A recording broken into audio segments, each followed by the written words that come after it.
Starting. All attendees are in listen-only mode. Good afternoon, everyone, and welcome to this week's Out-of-Home Office Hours. This is Scott Fiaschetti. I'm SVP of Strategy and Development here at Geopath, and I'm here with Larry Hennessy, who's SVP of Member Services. Wanted to say thank you to everyone for taking time out this afternoon to join us for this. This is the fourth in our series of understanding Operation More, or what we're affectionately calling just more at this point. And there's a lot we wanted to cover today, so I'm glad so many of you decided to join this afternoon. So we wanted to talk a little bit about the highlights of the Geopath rebrand and what that means to us as an organization as well as industry overall. And then give a quick overview and demonstration of more.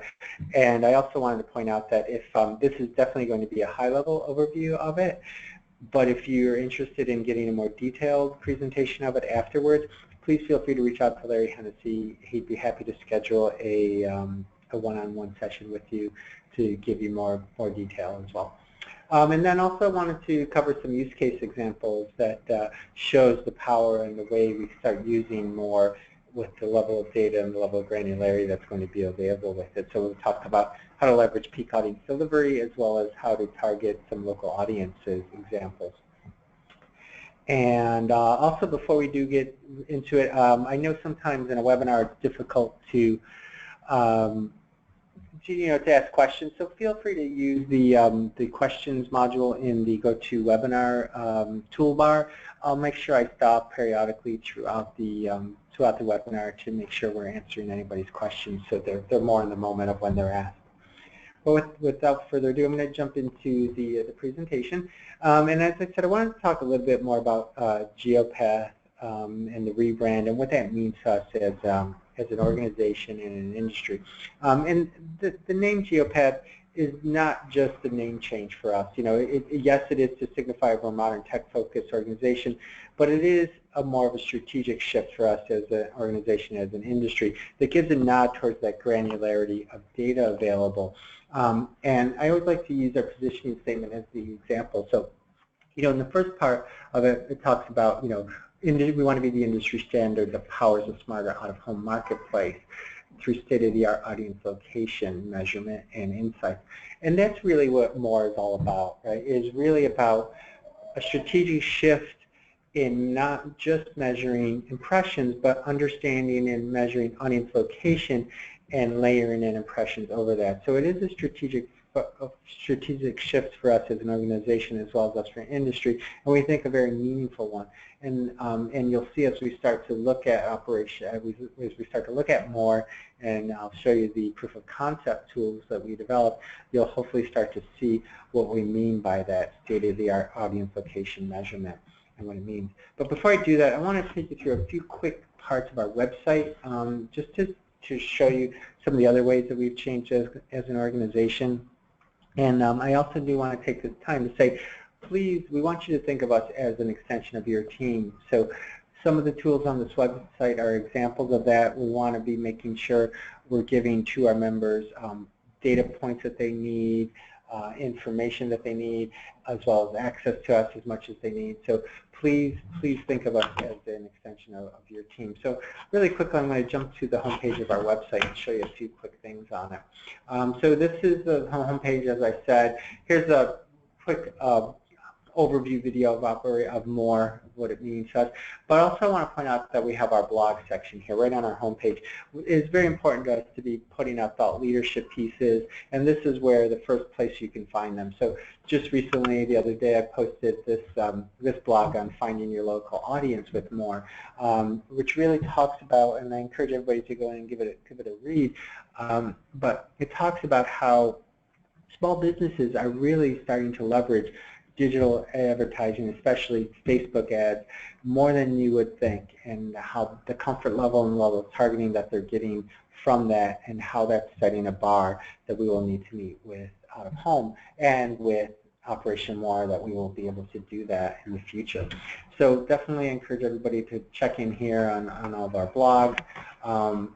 You've probably already signed up here for our newsletter. This is a place where you can go to get our weekly or bi-monthly newsletters, and that's where these out-of-home office hours are announced, and also other things like the recent relaunch of O-Plan was kind of communicated in a number of ways, but also in the newsletter.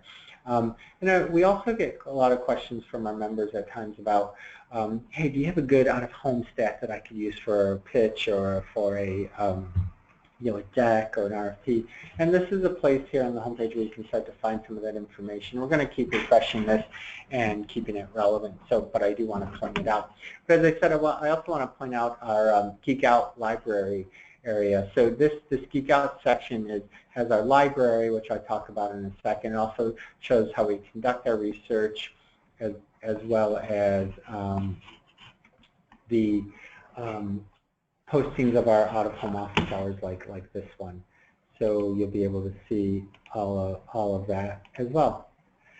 And but I do want to make sure I go up to Geek Out Library because we're really excited about this. So what this is actually, looks like I've already entered my email address, but all you would do is enter the email address you use to log into ADS or O-Plan, and you'll be brought here. And what this is a series of about, right now, about 30 small research, what we're calling vignettes. So research decks about 5 to 7 pages long, and they're on a variety of topics. You can click here and start to filter which ones you want to look at by industry, audience, and even the different content type that's available. But again, we're going to keep building on this, but I want to show you quickly what they are. And they're basically set up as open PowerPoint documents, so you can download them, you can pull in slides to your presentations, you can pull in data points, you can package them up and send it to a client as a value add, but they're on a range of different topics. Such as air travel trends, millennial and segments like millennials and baby boomers, as well as kind of categories and how out-of-home advertising is relevant to those. So out-of-home advertising, alcoholic beverages. There's one on out-of-home advertising and QSR, so fast foods, travel and cruises, theme parks. So again, I encourage everyone to come on here and check it out, take a look. And if you're not finding something that you need here, please reach out to us. One thing that I also want to mention too is a good way to get in touch with us is through our digital, kind of quote-unquote digital helpline, which is geekout@geopath.org. So if you ever run into trouble with anything, please just use that email address, geekout@geopath.org. We can help get you back online with ADS if you're your password isn't working, or if you have questions on anything like this, feel free to reach out, because as I said, we definitely want to be seen as an extension of our members' teams as much as possible. Without further ado, I do want to talk a little bit more about more. So I'm going to jump over back to the deck. But again, as I said, I encourage everybody to check out our Geek Out library and let us know if you're finding what you need there. And if not, please reach out to us. We can happily put together other decks or data points for you. But more, what it stands for is measurement optimization and ratings enhancement. And what does that really mean? I get that question a lot. So what is more? Well, what it is, it's truly going to be the next iteration of out-of-home measurement. And the thing that's great about it for us, that we feel, is that it's fueled by mobile data and it's designed to help our industry more effectively plan, buy, and sell out-of-home media. So about a year and a half ago, Dylan Nabin, who heads up our Insights and Innovation team, was challenged to, he and his team were challenged to better find ways that we can leverage this granularity of data that's out there to help out-of-home be competitive with digital, with TV, with other channels of advertising. And as they vetted different data points and data sources as well as different vendors, they really landed on mobile data and connected car data as being the key sources for that information. But that said, I want to make the point on this slide here and talk about the different data sources that are going to be part of more, because it is important to know it's not just mobile data. We are still going to need and leverage traffic counts. It's just that now with with our partnerships, the number of traffic count sources that we're going to be able to leverage go from approximately 90,000 to more than 2.5 million traffic count sources. So you leveraging that helps us understand those nodal points of where people are going, and then layering in the mobile data and the connected car data, and start to understand people's home locations, as well as the journeys that they take to get to those nodal points of traffic. So leveraging the mobile data as well as the GPS data helps us understanding the level of congestion, the speeds, the routes people are taking, and the choices they're making, so to speak, on their journeys as well. And then we're also going to have a layer of demographic detail that we've never been able to have before, because of the ability to understand at a census block group level the home location of these devices. So at a census block group level, we have an understanding of an area of population of about 1,000 to 1,500 people versus having to average that out across at a county level, which is what we currently have to do with the level of measurement that we do have. So it'll be a much more granular level of understanding of the demographics, as well as you'll see behavioral data and that level of information on our consumers, on those people passing by the inventory. And also future data sources. So we wanted to build a tool that is future-proof as much as possible, so that as new data sources come online, as new formats need to be measured, we'll be able to port that information, port that data into the current tool, and be able to have that level of additional granularity. Because one important point on this slide is that we're not just relying on one data sources. There are data sources. There are levels of data duplication here, and we want that because it serves as checks and balances, but it also allows us to have a more fuller picture of our consumer, of the consumer. So the more data points, the sources we have, the more clearer picture of the ultimate consumer that comes to play. Also, I want to, as I'm starting to talk about this slide about the overall enhanced audience insights, I do want to make the point about the mobile data. A lot of times we get questions on that and the sources for it. It is important to note that we are not pulling in any personal identifiable information. All this information is going to be aggregated, is going to be anonymized and aggregated, and we receive that file to work with from our partners. So for the connected car data as well as the mobile data, it is all non-identifiable personal information. There's no personal information given to us, so it's all aggregated information. And the benefit of all that, as I was saying earlier, is precise audience delivery. So being able to really dig down to a level of granularity that we haven't been able to before. So to see and understand the seasonal variation of impressions, and also get down to a time of day, day of week if necessary, which you'll see in some of the use case that we'll go over in a little bit.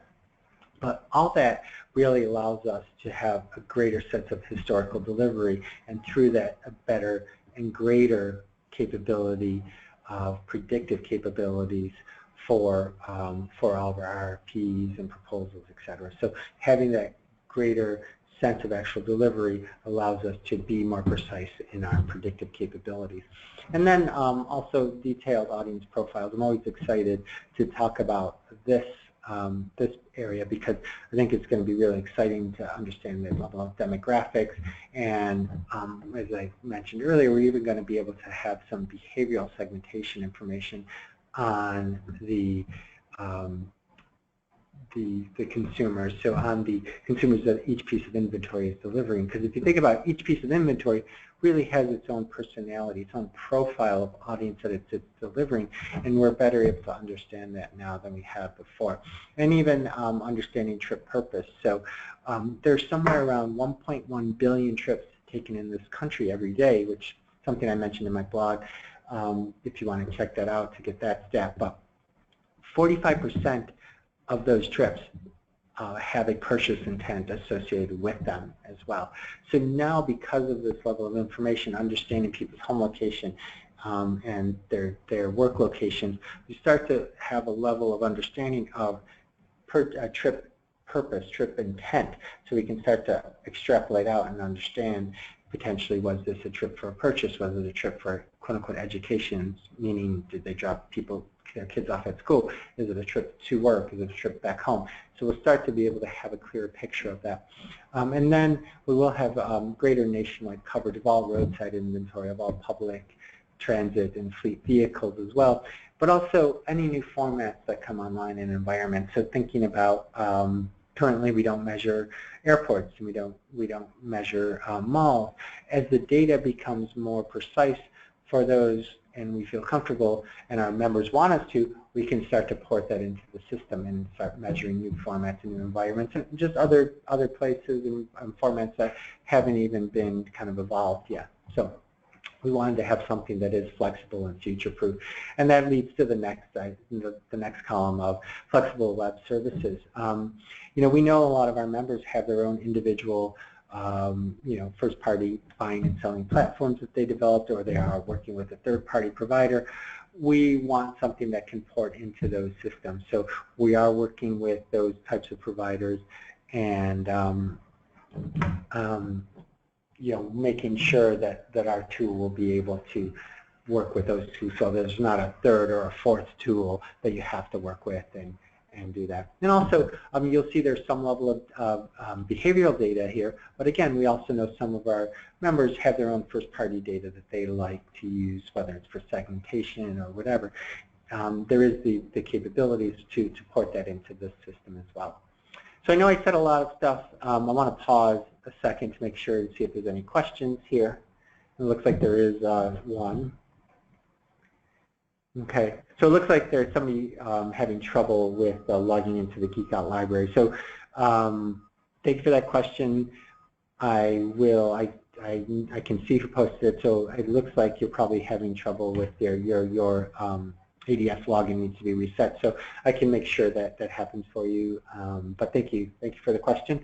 And if there are no other questions, I'll jump in and give you a quick overview of the two proof of concept tools that we developed to, again, just start to get an understanding of the level of data that we're going to have and the granularity of data and how to start working with it.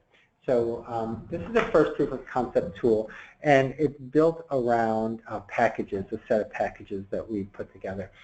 So this is for the Chicago CBSA, and this first one I'll show you is for a series of bulletins along this I-294 corridor, which is outside of downtown Chicago. It's in the northwestern suburbs and very close to O'Hare. So this whole area is O'Hare Airport right here. So you can start to see, you can start to get a sense of more of the information on the right side. So this is a set of 13 boards. I apologize if I said that already. They are all southward facing. And the interesting thing about this and why we built this as a package, again, all these proof of concepts really are set up to help us understand the just how to work with the data and what this truly means, as I said. And so this set of boards are all southward facing, and we know that there are no exits. So when somebody enters here on North Ave, they stay on this set of this little corridor until they get to the past the set of boards. So what that means is we have a greater understanding of who's actually seeing this. So we know for a fact that the daily circulation is 82,137 people, and it's not devices, it's actual people because of the mobile data that we have. And that ladders up to, and it's just a simple math calculation of 13 boards times 82,000 gets you to that 1 million number, and then adding the visibility adjustment index gets you to the 10 million impressions. So wanted to also point out that the in-market circulation we now can tell at a greater level than ever before, because now we have an understanding of those people coming from outside the Chicago CBSA. So in this example, excuse me, there's 15% of that 82,000 coming from outside the Chicago CBSA. And now we can actually see and have a greater sense of where they're coming from. So as I click on the counties, and I can start to zoom out, you can see that people are coming from across the country, but it is mostly a regional area. So you get the sense that people are using that I-294 corridor to get past Chicago and get to maybe to Wisconsin, Michigan, et cetera. So some of the outerlying and even outerlying areas of Illinois. But also, you can see that people are coming from Florida and from California, and in particular, look at Los Angeles, California. So we now have an understanding of that 1.1% of that 15% are coming from the Los Angeles, California county area. And then just for comparison's sake, you can, I'll click on another set of packages that we put together. Oh, the one thing I wanted to say, that's why I paused earlier, I knew if there was something I wanted to mention. All this is real data. It was built with data from October 2015. So again, real live data that we wanted to use, as I said, to pressure test the capability. So this is a package of about 45 plus or minus bus shelters downtown Chicago, so along the magnificent Mile, Michigan Avenue, State Street, all in this area. And as you start to think about this particular part of Chicago, well, very much a lot of business travelers, a lot of vacationers. So you can see the in-market circulation, while 69% are coming from the Chicago CBSA, 31% are coming from outside of it. And now you can start to see that as I click on the counties, you can see where they are coming from across the country. So much more of the country is lit up. You can see, at least in level of light grays, into the deeper blues. And if I didn't say this already, the level, the blues and the grays, they represent the density of devices coming from those locations. So the deeper the blue, the deeper the density of devices coming from those locations. So just to go to the Los Angeles, California example again, you can see that 2.9% of that 31% are coming from Los Angeles, California. So what that essentially means, just doing quick math, that about 3,000 people of the 343,000 plus daily circulation are coming from Los Angeles, California.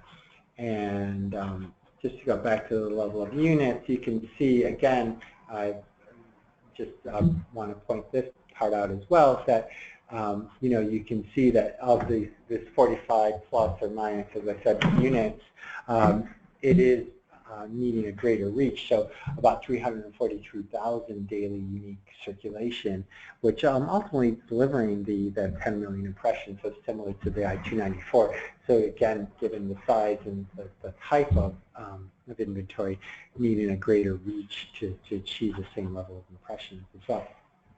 So so that's the example of just understanding the in-market and out-of-market, but we definitely realize that out-of-home is a local sale as well, and there's a local importance to it.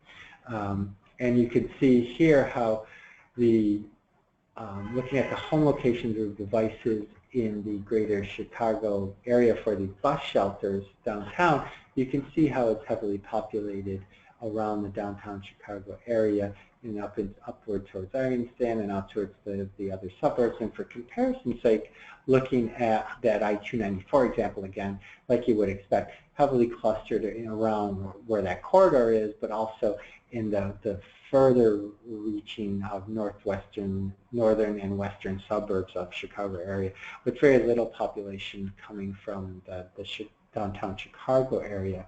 Not that there isn't any, but it's just much less than so you get the sense that people are using that road to skirt around the downtown area, get on to their other trips within the region, maybe traveling upwards towards, you can get a sense somewhere into Wisconsin as well.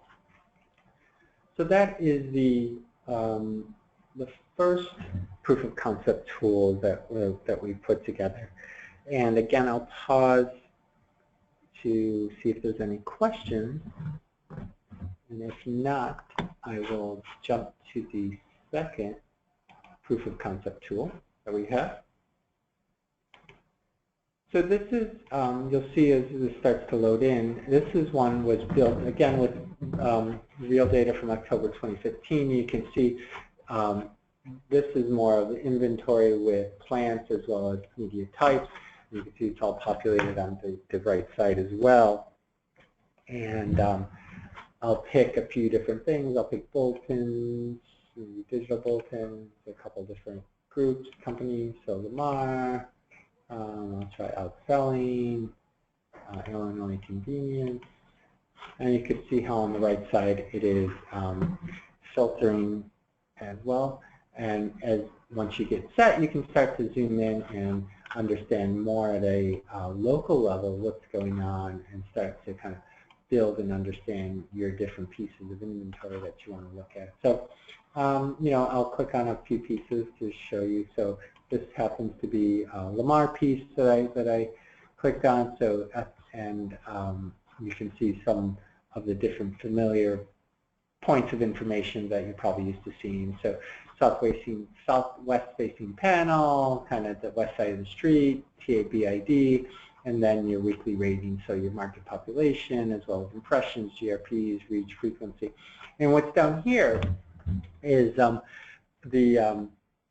behavioral segmentation information I was talking about. So these are our ESRI or Esri tapestry segmentation. So Esri is the partner behind the mapping capabilities of this tool. And they pretty much mapped out the entire country, if not the entire world, through their data capabilities, but have also been able to bring in other information like credit card purchase data from Experian as well as MRI data, and through that are able to really understand these these clusters of types of consumers, and that's what these Esri tapestry segmentations represent. There's about 67 different segments, and they all ladder up into broader lifestyle segments or life stage segments, so to speak, or life groupings, I think they call them.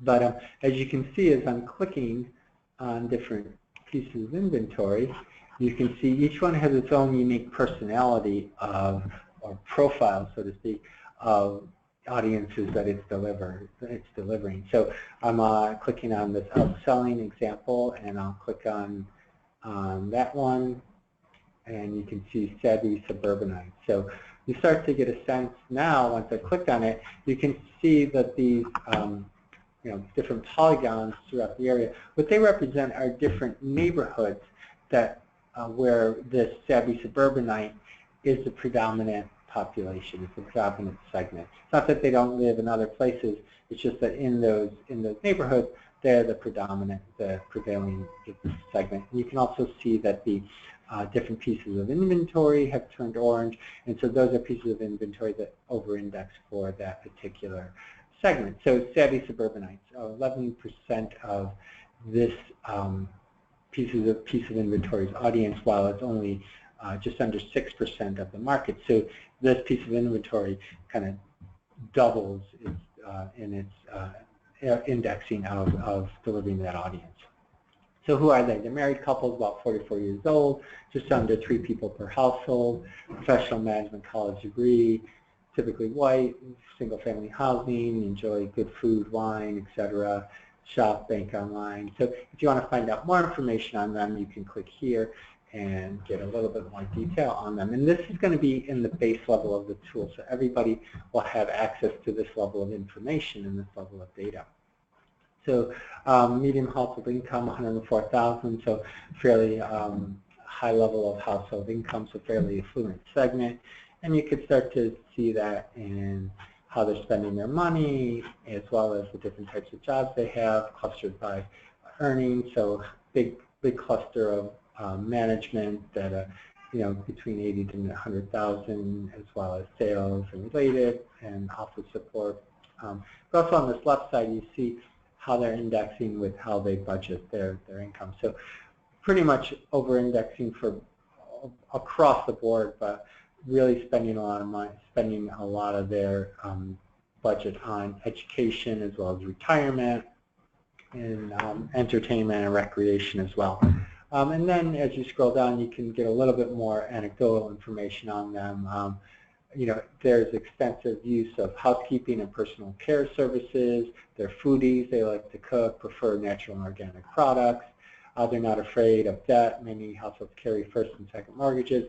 So again, you can start to paint a clearer picture of them and tell deeper, more richer stories on who this inventory is reaching and what they're like, what some of their attitudes are like, etc. And so for comparison's sake, you know, I'll scroll around and pick a couple more boards for you to get a sense of an example of. So let me try this one. So again, as you can see, this Lamar board, again, the same information. This has a very different profile of audience that it's delivering. So this enterprising professionals, again, you can start to see, oops, sorry about that. Boom. Enterprising professionals, you start to see the neighborhoods where they're most prevalent, as well as the inventory that over-indexes on them. And you can see that this piece of inventory in particular way over-delivers on that audience. So while it's just under 3% of the market, it's 13% of this piece of inventory's audience. So who are they? They're married couples, 35 years oldish, you know, a little bit younger than the last segment, about 2.5 people per household. Gamble, visit museums, some 401k through work, watch movies, TVs on demand, and again, here's a little bit more understanding of them. So just a little, slightly less household income, not slightly, but a significant amount less, 77,000 median income. So you can scroll down here, household budget. So still over-indexing, but closer to the norm. Spending heavily, again, also on retirement, education, as well as entertainment and housing. But again, more computer mathematical than the last segment. And under seeing here a little bit more anecdotal information, frequent the dry cleaner, go on business trips. It's a major part of their work. So again, like I said, really trying to giving you an understanding of who they are and what they're all about. So I just want to pause again and see if there are any other questions as we're scrolling through here. Okay, so a couple questions. Have you thought about survey tools to allow for testing, for recall? Okay, so basically questions about, you know, have we thought about partnering or developing an app or a tool that will allow for surveying within the tool so you can start to understand recall, et cetera. And the answer is no, we haven't, but I think it's a really great question, and I appreciate the question. One thing I do want to point out is, you know, we are still so early in the development stage. Like these are proof of concept tools, but we are still developing what the user interface is going to look like and what the user experience is going to be and what the features and functionality set is. So this is a really interesting question that I can make sure we have an end users council that I'm actually part of that I will make sure you know, is brought up in the discussions, because one great thing about doing these webinars and talking with more about people, with people is the questions I could ask, because that helps inform what we ultimately develop. So I appreciate the question, and we'll keep it going. But essentially, it's potentially a capability, but we haven't talked about it yet or done anything with that yet. And I think there's another question. So Esri, will it be rolled up to allow for analysis as package, or will it be just on individual boards? So yes, the intention is that you'll be able to kind of pick a package of boards and start to understand with the Esri data kind of the grouping of segments, etc. So yes, but again, it's a question, a really great question that really does help inform kind of what we begin to develop. So take another moment and just see if there are any other questions. As I'm doing that, maybe I'll click on it, show you a few more pieces of inventory and give you a sense. Maybe I'll go up to Evanston. can see kind of how that has a different grouping of people, uptown individuals, which is tends to be more of somewhat of a millennial segment. Again, the board way over delivers on this trendsetter segment and who they are. They're younger, 35, age 35-ish, 51,000 median household income. Again, close, under indexing in some areas, but you can see where it's important, where they're spending their money. So in education, as well as housing and savings as well. Cool. So if there aren't any other questions on the tools, I'd like to jump in and show you some of the use cases that we put together. So talked a lot about being able to have this level of granularity of hourly data available to us, and really what does that mean, and what does that really ultimately look like, and how do we use that as an industry? So I wanted to start to talk about that and show some use case examples. So this right here, what I'm showing is a reflection of the true audience variation over the course of a year for a piece of inventory. And you could see, you start to see the ebbs and flows of the seasonality, as well as any particular day of the week, kind of the kind of up and down of the impressions. But currently, what we're really able to show is this. This is where we are today with, an average annualized impression number, which is the same in January as it is in, December of that year. But we want to start to get to the point and have now the ability to get to the point of the data behind it. And as you start to even dig deeper, you start to get the sense that each week tells its own unique story to us. And you start to see the peaks and valleys throughout the week. And again, even just looking at this, you can start to tell some interesting stories. Even just from looking at the data like this. So you can see on Sunday, you get the sense that overall there's less people out and about, and you get the people who are out start to, get going later in the day, and it peaks around early afternoon and drops off fairly quickly as people are getting ready for the week ahead.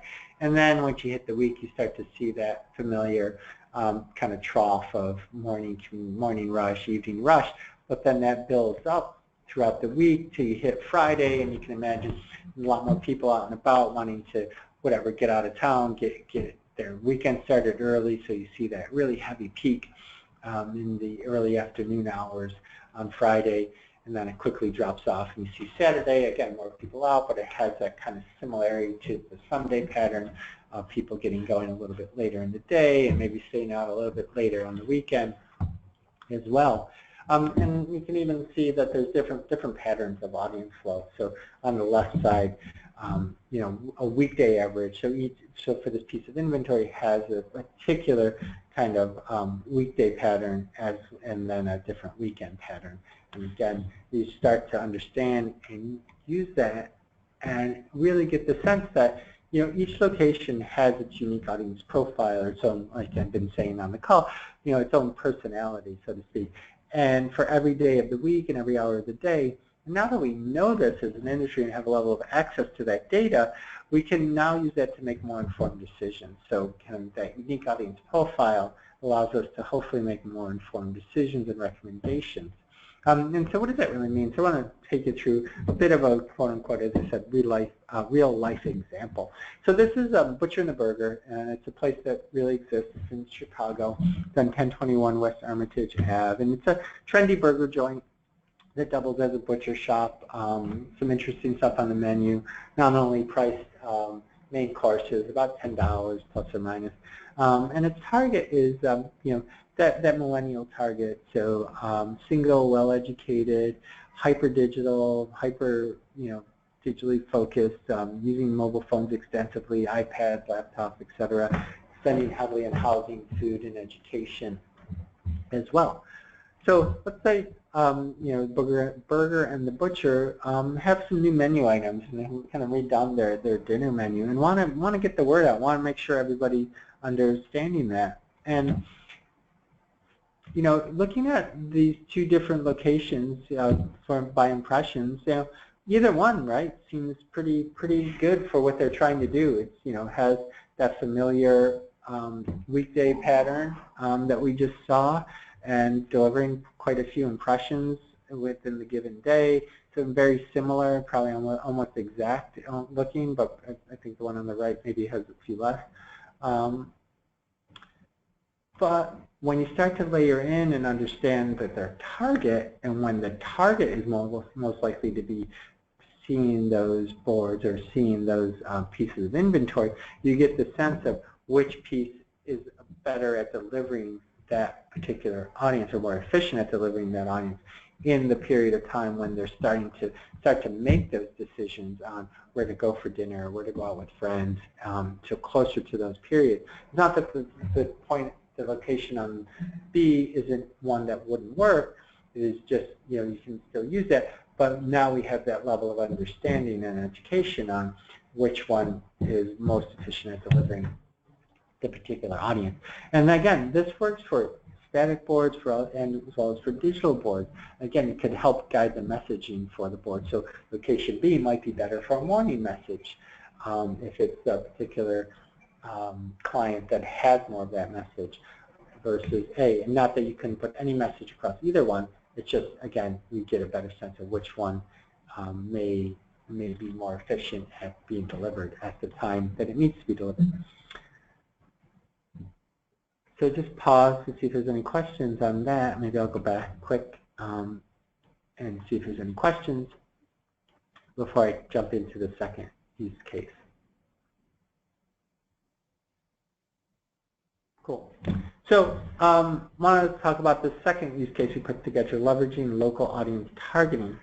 And so now with More, we'll be able to better identify inventory that efficiently delivers a specific target within a particular trade area. So it's kind of the reverse almost of the last use case in some respects.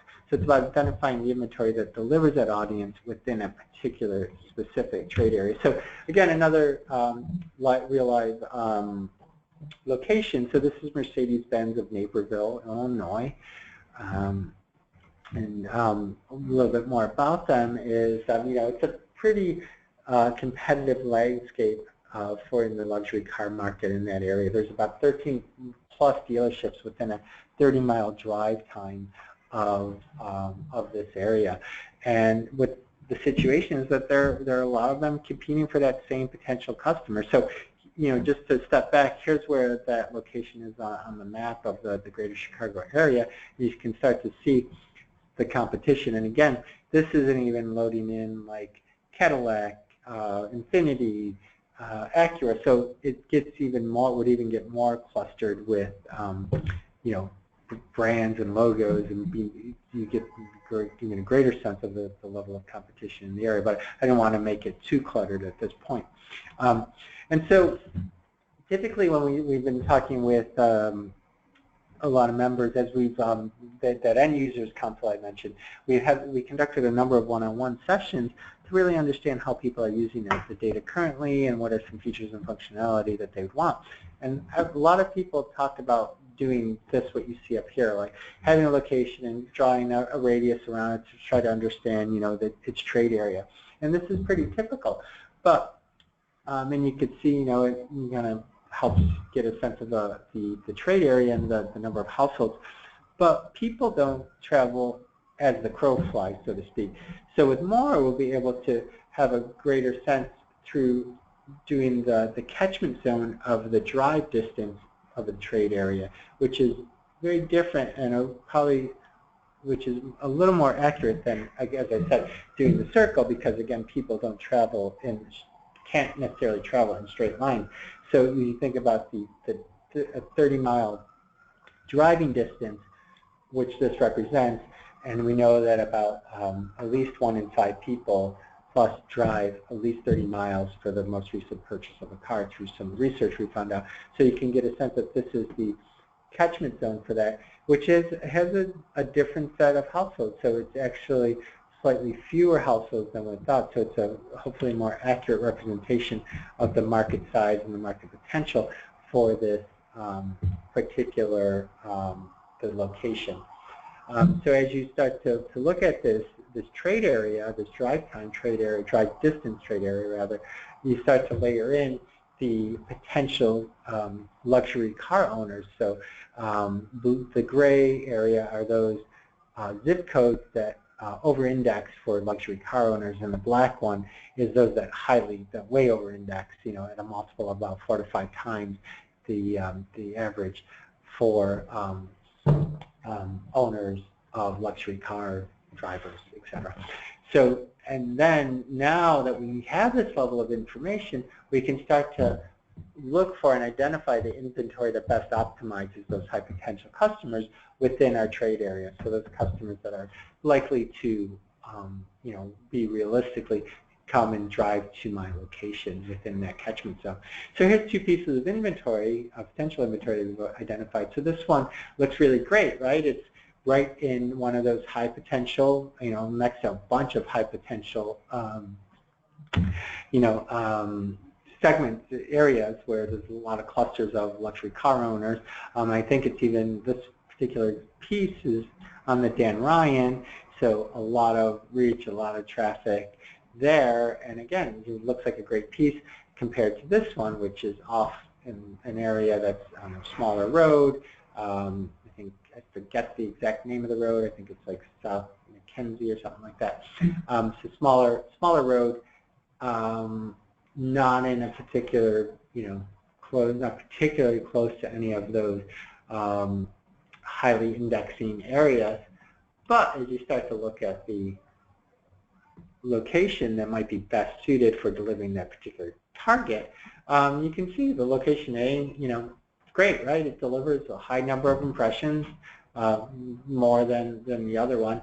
But as you start to look at the potential of the luxury car customers it's delivering, it proportionally delivers more than compared to the Dan Ryan example, which is more diffused. You get more reach, but less of the particular target that you're trying to reach.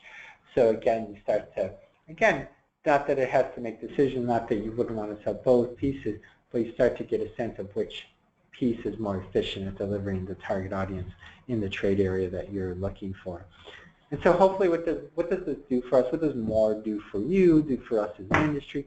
Well, hopefully you can see it. It allows us to tell better stories, right? It allows us to have that enhanced storytelling through mobile data by having richer audience profiling capabilities, by being able to understand seasonal audience variation, or even targeting by day part, as well as understanding that home location and the demographics of that audience in that home location and who you're reaching, and then ultimately being able to have a more precise ROI and campaign analysis ultimately.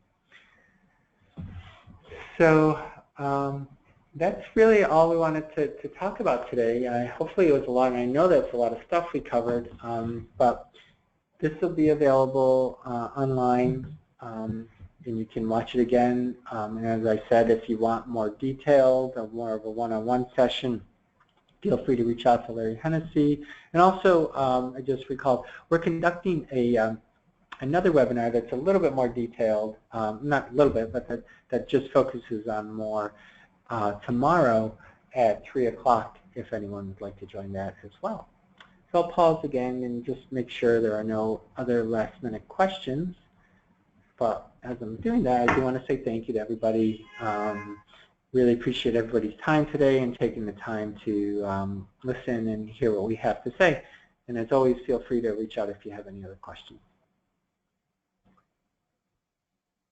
Okay, and if there's no other questions, just want to say thank you and appreciate everybody's time today. Thank you again.